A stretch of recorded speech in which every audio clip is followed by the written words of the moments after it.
સૌરાષ્ટ્ર કચ્છ ગણાતા ચોરવાડમાં નાગરવેલના પાનની વધુ જાણીતી બની છે, જેમાં ચોરવાડ પંથકે નારિયેળી તેમજ ત્રાળની સાથે સાથે નાગરવેલના પાનની ખેતી માટે પણ મોખરાનું સ્થાન ધરાવે છે।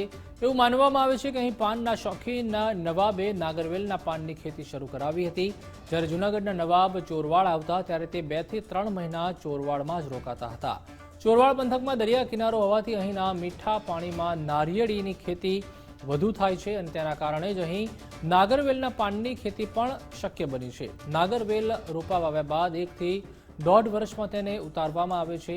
ચોરવાડમાં કલકત્તી, કપૂરી, બંગલો સહિતના પાનની ખેતી કરવામાં આવે છે। અહીં ચોરવાડમાં નાગરવેલના પાનની વિવિધ રાજ્યોમાં પણ નિકાસ થાય છે, જેમાં ખેડૂતો 2000 નાગરવેલ પાનના 1000 રૂપિયા સુધી કમાય છે।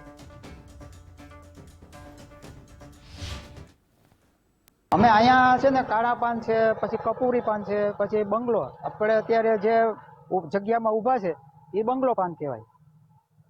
એ પાનામાં આપણે છે ને ખાવામાં વધારે સારો ઉપયોગમાં આવે અને એનાથી આપણે જે માવામાં બનાવે સોપારી માવા, એ સોપારી માવા કરતાં પાન ખાવું સારું વધારે એવું કહે છે।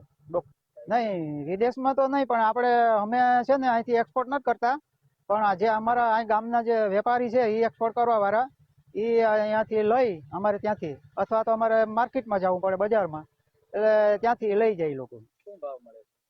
ભાવમાં તો છે ને અત્યારે બહુ સિઝન નથી એટલે 500-600 રૂપિયા જેવો ભાવ મળે, અને સિઝન હોય તો 900-1000 રૂપિયા જેવી સિઝન ગણાય। એમ કે નાગરવેલના પાનની ખેતી કરીએ છીએ। કપૂરી આવે, કાળા આવે, બંગલો આવે, 3 જાતના પાન આવે। મારે 6 વીઘામાં ખેતી છે। 6 વીઘામાં મહેનત તો પહેલેથી વાવી તો 15-16 મહિના મહેનત કરવી પડે, પછી ધીરે ધીરે ચાલુ થાય। પછી એમાં છે ને ખર્ચા તો આવતા જતા હોય। મજૂરી અત્યારે તો 4-5 મજૂર તો જોઈએ જ, નીચે ઉતારવાની હોય ત્યારે 4-5 મજૂર જોઈએ। અત્યારે મજૂરી 300 રૂપિયા છે એક માણસની, તો 1500-2000 જેવો ખર્ચો રોજનો થાય।